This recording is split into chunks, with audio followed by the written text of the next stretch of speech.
నమస్తే, welcome to reality check. ప్రస్తుతం మనతో పాటు ఉన్నారు ఆర్టీఐ పూర్వ కమిషనర్ న్యాయవాది విజయబాబు గారు. నమస్తే అండి. సార్ విజయ్ సార్, మనము ఉదయం నుంచి అల్లు అర్జున్ గారికి సంబంధించిన అంటే ఇంటికి వెళ్ళడం, అరెస్ట్ చేయడం, వైద్య పరీక్షలు, రైట్, కోర్టుకు తరలించడం, ఆ నెక్స్ట్ మనకి నాంపల్లి హైకోర్టు 14 రోజుల పాటు రిమాండ్ విధించడం, తర్వాత హైకోర్టులో ఉన్న స్క్వాష్ పిటిషన్ కి సంబంధించి మధ్యంతర బెయిల్ రావడం, ఈ టోటల్ ఎపిసోడ్ గురించి ఏం చెప్తారు సార్? పొద్దుటి నుంచి సాయంత్రం ఇంతకు ముందు వరకు జరిగిన కట్ ఆఫ్ ఏమంటారు? లీగల్ ఆస్పెక్ట్ లో కనుక తీసుకున్నట్లయితే, ఇప్పుడు ఒక తొక్కిసల ఆటలో ఒక మహిళ చనిపోవడం, దానికి డెత్ ఆఫ్ కాజ్ కి అల్లు అర్జున్ బాధ్యుడు అని చెప్పని, అంటే ఆయన కుటుంబ సభ్యులతోనో కో స్టార్స్ తోనో సినిమాకి వచ్చాడు. వచ్చిన తర్వాత ఏంటంటే ఒక్కసారిగా ఒక ప్రమోషన్కి దారి తీసింది. ఆ పరిస్థితుల్లో దీనికి ఈయనే బాధ్యుడు అని చెప్పని ఇంప్లికేట్ చేశారు. దీన్ని ఇంప్లికేట్ చేయడం అని అనాలి. ఒక నిండు ప్రాణం పోవడం దురదృష్టకరం. దాన్ని కూడా అల్లు అర్జున్ కూడా ఆయన దీంట్లో తన మీడియా ముఖంగా మాట్లాడుతూ వాళ్ళ కుటుంబానికి కూడా లోటు అయినప్పటికీ కూడా తన వంతు సహాయంగా 25 లక్షలు ఇస్తానని చెప్పని, మిగతా ఇంకా ఏదైనా కావాలన్నా వైద్య సహాయంకైనా ఒక మానవతా దృష్టితో, ఒక బాధతో తన అభిమాని చనిపోయారనే దీంతో ఆయన ప్రకటించాడు. ఇదంతా కూడా హ్యుమానిటేరియన్ గ్రౌండ్స్ లో చూడాలి. ఇక లీగల్ ఆస్పెక్ట్ చూద్దాం. లీగల్ ఆస్పెక్ట్ చూసినట్లయితే ఆయన మీద పెట్టినటువంటి కేసులు ఇక్కడ ఈ రకమైనటువంటి దీనికి అంటే ఒక యాక్సిడెంటల్ గా, ఇప్పుడు ఇది యాక్సిడెంటల్ డెత్, ఇది ఇంటెన్షనల్ డెత్ కాదు. ఇది ఇంటెన్షనల్ డెత్ అయితేనేమో ఓకే, కానీ యాక్సిడెంట్ ఇంకా ఇప్పుడు ఆయనకు కూడా ఒక పర్సనల్ రైట్స్ అనేవి ఉంటాయి. ఆ పర్సనల్ రైట్స్ ప్రకారంగా తను కూడా సినిమాకి వెళ్ళేటువంటి అవకాశం ఉంటుంది, సినిమా చూసేటువంటి అవకాశం ఉంటుంది.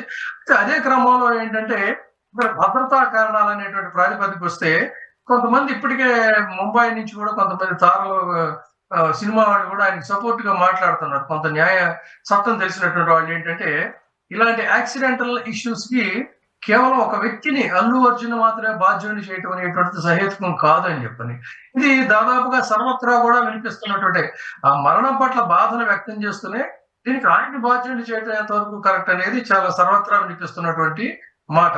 సో ఇక్కడ రెండు ఆస్పెక్ట్స్ ఏంటంటే, ఒక సినిమా రిలీజ్ అవుతున్నప్పుడు అక్కడ ఆ థియేటర్ యాజమాన్యం అందుకు సరైనటువంటి జాగ్రత్తలు తీసుకోవాలి. ఆ స్థానికంగా పోలీసు వాళ్ళ సహాయం తీసుకోవాలి. పోలీసులు కూడా వస్తుంటారు. తర్వాత ముఖ్యంగా సంధ్యా థియేటర్ అనేటువంటిది రోడ్డు మీదకు ఉన్నప్పుడు ట్రాఫిక్ ఇబ్బందులు కలుగుతాయి. ట్రాఫిక్ ఇబ్బందులను దృష్టిలో పెట్టుకొని ఆ పర్యవేక్షణలో అదనపు బలగాల వాళ్ళు అక్కడ తీసుకురావడం, ఇదంతా కూడా పోలీసు వారి బాధ్యత. సో అక్కడ నెగ్లిజెన్స్ ఆఫ్ పోలీస్ అనేది కూడా చాలా స్పష్టంగా కనపడుతుంది. అండ్ మోర్ ఓవర్ పూర్తిగా పోలీసులు కూడా మనం బాధ్యులు, ఎందుకంటే ఇది ఒక యాక్సిడెంటల్ డెత్ ఇది. సో ఇది ఇక్కడ దీంట్లో ఈయన మీద పెట్టినటువంటి కేసులకు సంబంధించి పొలిటికల్ ఇంప్లికేషన్ ఉంది ఇందులో అని అనుమానించాల్సి వస్తుందంటే, సర్వసాధారణంగా ఏం చేస్తారంటే ఒక ఇంటెన్షనల్ గా మన ప్రత్యర్థిని మనం అరెస్ట్ చేసి బెయిల్ రాకుండా కొంచెం సేపు అయినా సరే జైల్లో ఉంచాలి అని అనుకున్నప్పుడు సర్వసాధారణంగా ఏంటంటే శుక్రవారం పూట అరెస్ట్ చేస్తారు. శుక్రవారం పూట అరెస్ట్ చేసినప్పుడు ఏమవుతుందంటే వెంటనే ఆ సాయంత్రానికి కోర్టుకి కనుక సబ్మిట్ చేసినట్టయితే ఫర్దర్ గా బెయిల్ తీసుకునేటువంటి అవకాశం శని ఆదివారాల్లో ఉండదు. మళ్ళీ ఇక మండే ప్రాసెస్ చేసరికి దాదాపుగా ఇంచుమించి 3 రోజులు 2.5 రోజులు జైల్లో పెట్టేటువంటి అవకాశం ఉంటుంది. ఇక్కడ కూడా అల్లు అర్జున్ అరెస్ట్ చేసినటువంటి విధానం కనుక చూసుకున్నట్లయితే దీని వెనకాల చాలా మంది మాట్లాడుతున్న దాని ప్రకారంగా అంటే దాన్ని మనం పొలిటికల్ అని పిలవాలా లేదా ఇంకేదన్నా ఇంటెన్షనల్ అని చెప్పని పిలవాలి. బట్ ఏదైనా ఒక ఇంటెన్షన్ అనేది అయితే దీని వెనక ఉంది అనేది కొంత ఈ శుక్రవారం పూట అరెస్ట్ చేసిన దాన్ని బట్టి మనం అనుమానించాల్సి వస్తుంది. విజయ్ సార్, ఇక్కడ ఇంకొక విషయాన్ని మనం ఒకసారి గమనించినట్లయితే ఈ రోజు హైకోర్టులో మధ్యాహ్నం 2:30కి స్క్వాష్ పిటిషన్ కి సంబంధించి వాదనలు వినిపించాల్సి ఉంది. దానికి సంబంధించి ఒక క్లారిటీ సాయంత్రం వరకు వచ్చే అవకాశం ఉన్న నేపథ్యంలో ఉదయం 11:45 ఇంటికి వెళ్ళి మిమ్మల్ని అంటే మహిళ మృతికి సంబంధించి మిమ్మల్ని కస్టడీలోకి తీసుకుంటున్నాము లేకపోతే అరెస్ట్ చేస్తున్నాము అనడాన్ని ఎలా చూడాలి? ఇది న్యాయపరమేనా? అంటే ఒకటి, ఇప్పుడు అక్కడ హైకోర్టులో క్వాష్ పిటిషన్ కిను లీగల్ ప్రొసీడింగ్స్ కి రెండింటికి కూడా లింక్ పెట్టి చెప్పలేదు. ఎందుకంటే అక్కడి నుంచి ఏమి ఇంటీరియం ఆర్డర్స్ ఏమి వీళ్ళకి అందలేదు. అదేంటంటే హీరింగ్ ఉంది ఆ రోజు. బట్ ఇది వార్తల్లో వచ్చింది. ఆయన ఏంటంటే హైకోర్టులో కేసు వేశారు, క్వాష్ పిటిషన్, తన మీద కేసు కొట్టేయాలి అని చెప్పని కోరారని. తన మీద కేసు కొట్టేయాలని కోరారన్న వెంటనే ఈ శుక్రవారం రోజు ఇంటికి వెళ్ళిపోయి హడావుడిగా చేయటం అనేది ఇది ఇక్కడ కొంత ఇబ్బందికరమైన పరిస్థితి.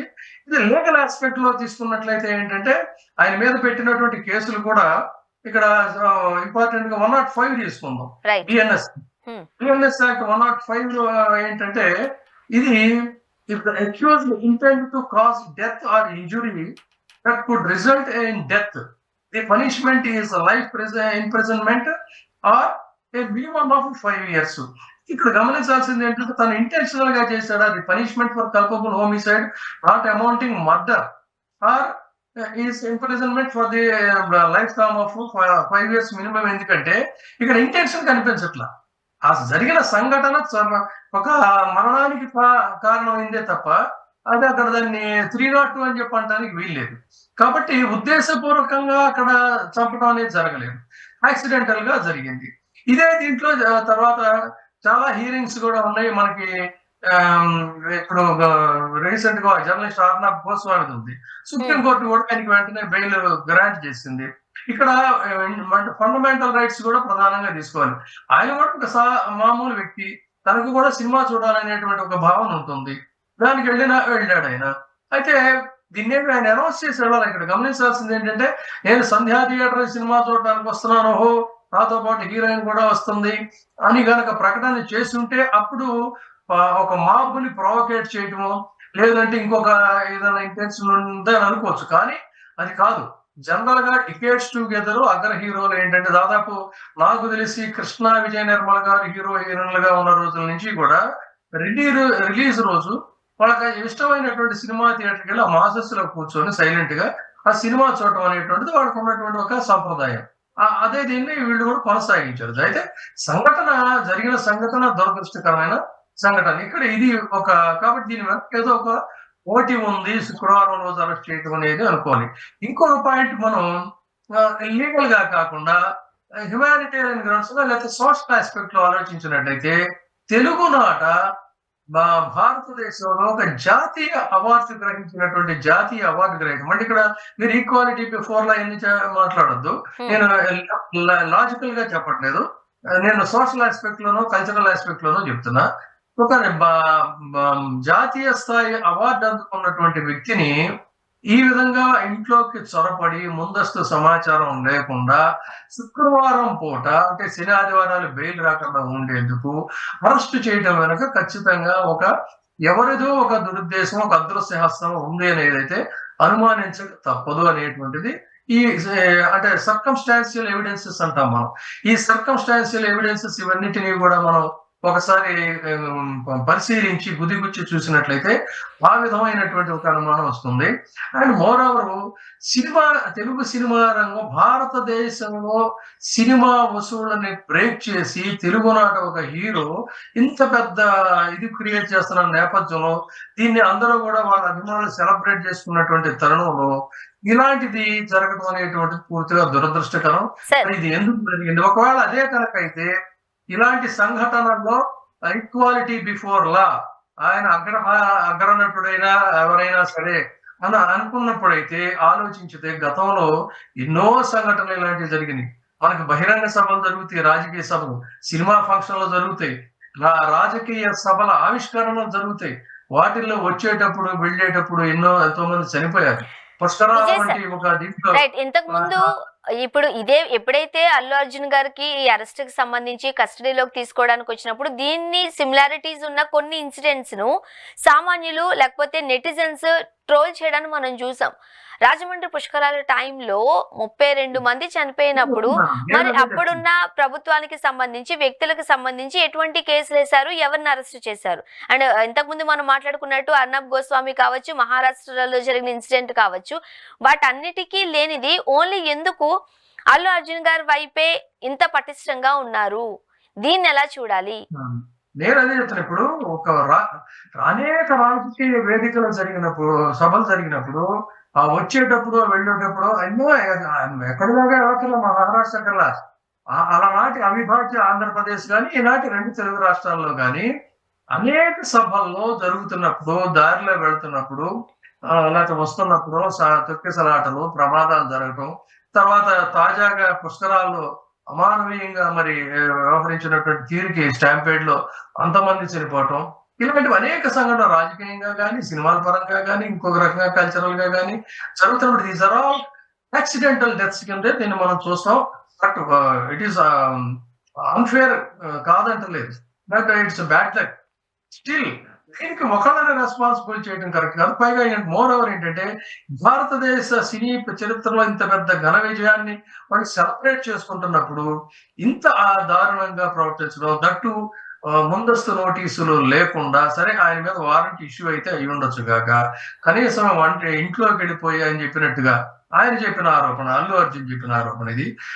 లోపలికి వెళ్ళి బెడ్రూమ్ లో నుంచి డ్రెస్ మార్చుకునే అవకాశం కూడా ఇవ్వకుండా తీసుకెళ్ళటువంటి ఏదో ఒక ఉద్దేశపూర్వకంగానే ఇది జరిగిందని అయితే చెప్పక తప్పదు. ముఖ్యంగా అల్లు అర్జున్ గారిని కస్టడీలోకి తీసుకున్న వెంటనే మన మీడియాలో కొన్ని సెక్షన్స్ అంటే 105, 118A కింద అరెస్ట్ చేస్తున్నారు. ఇది నాన్ బెయిలబుల్ కేసెస్ ఇవి.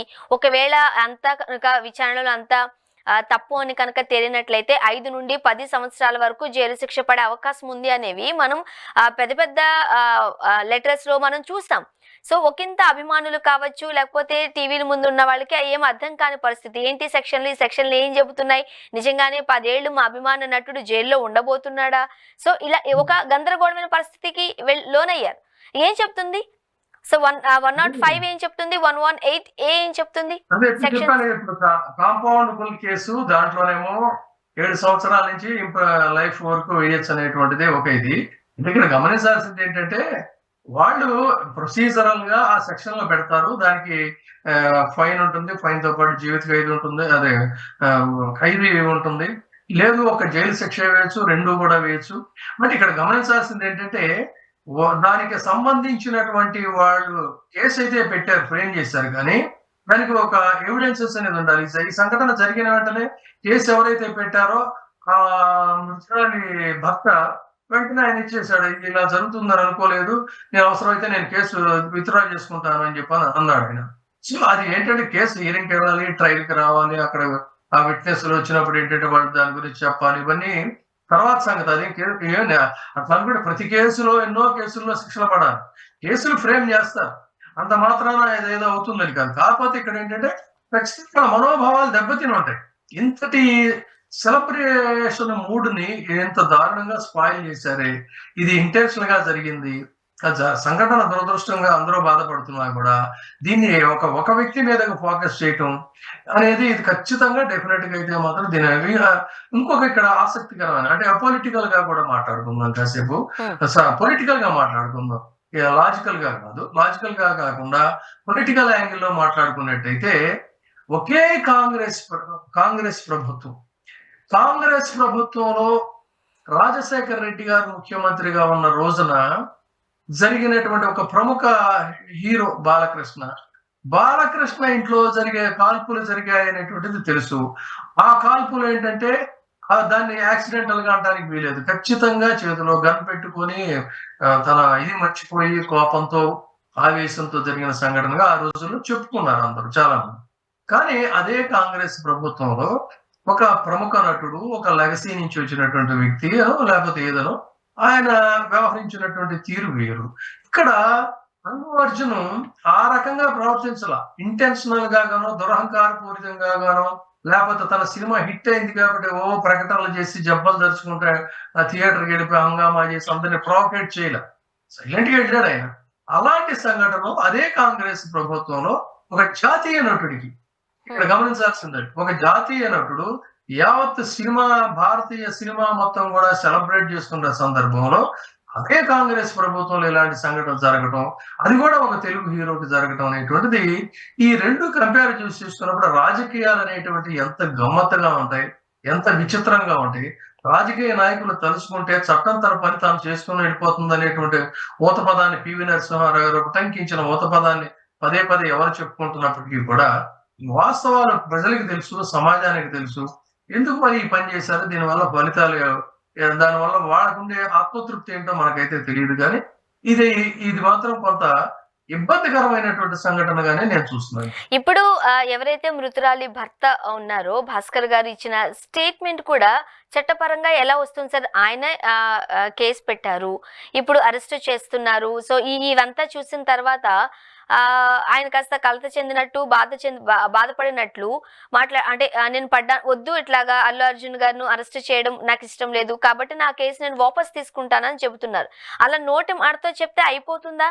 చట్ట ప్రకారంగా దానికి కూడా ఏమైనా ఫార్మాలిటీస్ ఉంటాయా? ఎలా ప్రొసీడ్ అవ్వాలంటారు?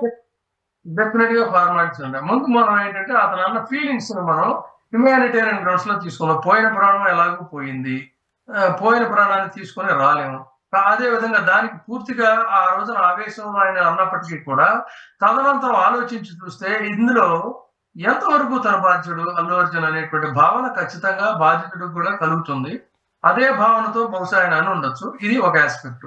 తర్వాత ఇంకొకటి ఏంటంటే తాజాగా వచ్చిన అనేక తీర్పులు, సుప్రీంకోర్టు తీర్పులతో సహా ఇప్పుడు ఒక కేసు, ఒక సివియారిటీ ఉన్నటువంటి కేసు పెట్టిన తర్వాత ఆ సాక్షి ఎవరైతే ఉంటాడో ఆ సాక్షి ఫలానా రీసెంట్ గానే వచ్చింది ఒక జడ్జిమెంట్ కూడా, నేను దీన్ని ఉపసంహరించుకుంటున్నాను, దీనికి సంబంధం లేదు, రాజీ పడ్డాను అని చెప్పానంటే ఇది నేను బెదిరించారా, లేదు నీకు నువ్వుగా చేసావని. ఎందుకు రీసెంట్ గా ఒక మన ఆంధ్రప్రదేశ్ హోంమంత్రి గారి చెక్ బౌన్స్ కేసు అనుకుంటాను. ఆ చెక్ ఆవిడేదో చెక్ ఇచ్చింది, తర్వాత అతను వెళ్ళి హైకోర్టులో ఏదో చెప్తే ఆ హైకోర్టు వారు చాలా స్పష్టంగా చెప్పారు, ఇదేంటి ఇది సడన్ గా ఉండి ఎందుకు ఇది దీని మీద కౌంటర్ ఫైల్ చేయండి అని చెప్పని అన్నారు. ఆ విధంగా కూడా కొన్ని ఉంటాయి. అంటే విట్నెస్ ఒక్కసారిగా హాస్టైల్ అయినప్పటికీ కూడా దాన్ని కూడా మళ్ళీ కోర్టు డిస్కషన్ పవర్స్ ఉంటాయి. కానీ ఇక్కడ ఈ కేసుకు సంబంధించి ఖచ్చితంగా ఇది నిలబడేటువంటి కేసు అయితే కాదు. ప్రత్యేకించి అల్లు అర్జున్ మీద భద్రతా వైఫల్యం కింద చూడాలి, యాక్సిడెంటల్ గా చూడాలి. ఆ భద్రతా వైఫల్యానికి అల్లు అర్జున్ కి కించిత్ సంబంధం లేదు. అదే రకంగా జరిగినటువంటి యాక్సిడెంట్ కి ఈయనకి కూడా ఎలాంటి పరిస్థితుల్లో ముడిపెట్టి తన ఒక్కడిని ఎక్యూజ్ చేయడం అనేది కూడా కరెక్ట్ కాదు. అండ్ శుక్రవారం పూట ఉదయాన్నే వెళ్లి అరెస్ట్ చేయాలనేటువంటిది కూడా కరెక్ట్ కాదు. సో ఏదేమైనా కూడా హైకోర్టు వారు ఒక ప్రస్తుతానికైతే ఆశావహమైనటువంటి తీర్పు ఇచ్చారు కాబట్టి లెటర్స్ హోప్. అండ్ మన తరఫున కూడా నేనైతే అల్లు అర్జున్ కి గాని వాళ్ళ తండ్రి గారు అల్లు అరవింద్ గారు కూడా వాళ్ళ మనసులు గాయపడి ఉంటాయి, ఖచ్చితంగా డీప్ గా డిస్టర్బ్ అయి ఉంటారు ఈ సెలబ్రిటీ మూడ్ లో. వాళ్ళు ఈ సమాజంలో ఇలాంటివన్నీ సహజంగా, అంటే ఒక మనిషి ఎదుగుతున్న కొద్దికి కూడా ప్రెషర్ అనేటువంటిది పెరుగుతూ ఉంటుంది రకరకాల యాంగిల్స్ నుంచి. ఒక సక్సెస్ కాదు, సక్సెస్ రేట్ చవి చూసినంత అప్పుడల్లా కూడా ఆ డెన్సిటీ ఆఫ్ ఇది దాన్ని తట్టుకునే శక్తి కూడా ఉండాలి. అలాంటి శక్తి వాళ్ళకి ఉండాలి అనేటువంటిది కూడా మనం కోరుకుంటాం. సార్ ఫైనల్ గా చెప్పండి, హైకోర్టు మధ్యంతర బెయిల్ మంజూరు చేస్తూ ఇది మధ్యంతర బెయిల్ మాత్రమే, నెక్స్ట్ నాంపల్లి కోర్టు నుంచి మీరు రెగ్యులర్ బెయిల్ తెచ్చుకోవాల్సిన అవసరం ఉంటుంది, తెచ్చుకోవాలని చెప్పింది. సో నెక్స్ట్ ప్రొసీజర్ ఎలా ఉండే అవకాశం ఉందంటారు? ఇంటర్మ్ బెయిల్ తర్వాత ఏంటంటే వీళ్ళు తర్వాత మళ్ళీ బెయిల్ కి వెళ్తారు. బెయిల్ అక్కడ డెఫినెట్ గా వస్తుంది. అక్కడ రానప్పుడు మళ్ళీ హైకోర్టుని అప్రోచ్ అవుతారు. ఓకే, వస్తుందంటారా అక్కడ? లేకపోతే మళ్ళీ ఏమైనా మోకాలుడ్డే అవకాశాలు ఏమైనా కనిపిస్తున్నాయంటారు? అంటే ఒకటే, వీళ్ళు ఎవరు ఏం చేసినా కూడా కోర్టు మెట్లెక్కేంత వరకే ఈ వ్యవహారాలన్నీ ఉంటాయి. కోర్టు తీర్పులను అయితే మనం డెఫినెట్ గా మనం గౌరవించాల్సింది. కాబట్టి ఆ న్యాయస్థానంలో ఇలాంటివి జరుగుతాయని చెప్పని ఎప్పుడో ఒక చోట న్యాయమూర్తులు కూడా దాదాపు సుప్రీంకోర్టు మాజీ సిబిఐనే చెప్పాడు ఆయన. న్యాయమూర్తులు అనేటువంటి వాళ్ళు కూడా ఎక్కడో ఆకాశం నుంచి ఊడిపడేవాళ్ళు కాదు, వాళ్ళు కూడా ఈ వ్యవస్థ నుంచి, మన బురద వ్యవస్థలో నుంచి వచ్చినటువంటి వ్యక్తులే. వాళ్ళకి మాకు కూడా కొన్ని బలహీనతలు ఉంటాయని ఆయన బహిరంగంగానే ది వీక్ మ్యాగజైన్ కి ఇచ్చిన ఇంటర్వ్యూలో చాలా డీటెయిల్ గా చెప్పాడు. అక్కడ అట్లా ఎవరో ఒకళ్ళు ఉంటారు తప్ప, బట్ ఓవరాల్ గా న్యాయ వ్యవస్థ మాత్రం ఎప్పుడు కూడా తన పని తను చూసుకుని వెళ్తుంది. సో న్యాయ వ్యవస్థలో ఇవన్నీ కూడా ప్రోస్ అండ్ కాన్స్ చూస్తారు, పాజిటివ్ గానే రెస్పాన్స్ వస్తుందని మనం ఆశిద్దాం. అండ్ రేవంత్ రెడ్డి గారి వ్యాఖ్యలు కూడా మనం అల్లు అర్జున్ గారి అరెస్ట్ కి సంబంధించి నా ప్రమేయం లేదు, చట్టం తన పని తాను చేసుకుపోతుంది అని అన్నారు. అదే చెప్తున్నా, ఇది పివి నరసింహారావు గారు అన్న మాట, ఇది ప్రతి సందర్భంలో అవసరమైనప్పుడు రాజకీయ నాయకులు దీన్ని ఒక సామెతలాగా వాడుతున్నారు. చట్టం తన పని తను చేసుకుని వెళ్తుంది. ఖచ్చితంగా ప్రజలు కూడా ఏంటంటే ఓటింగ్ సమయం వచ్చినప్పుడు వాళ్ళు కూడా తమ పని తాను చేసుకుని వెళ్ళిపోతూ ఉంటారు. కాకపోతే కాస్త వ్యవధి అటు ఇటు ఉంటుంది. Thank you so much sir, మీ అభిప్రాయాలు మాతో పంచుకున్నారు. Thank you very much. ఇది వాళ్ళ రియాలిటీ చెక్. Stay tune.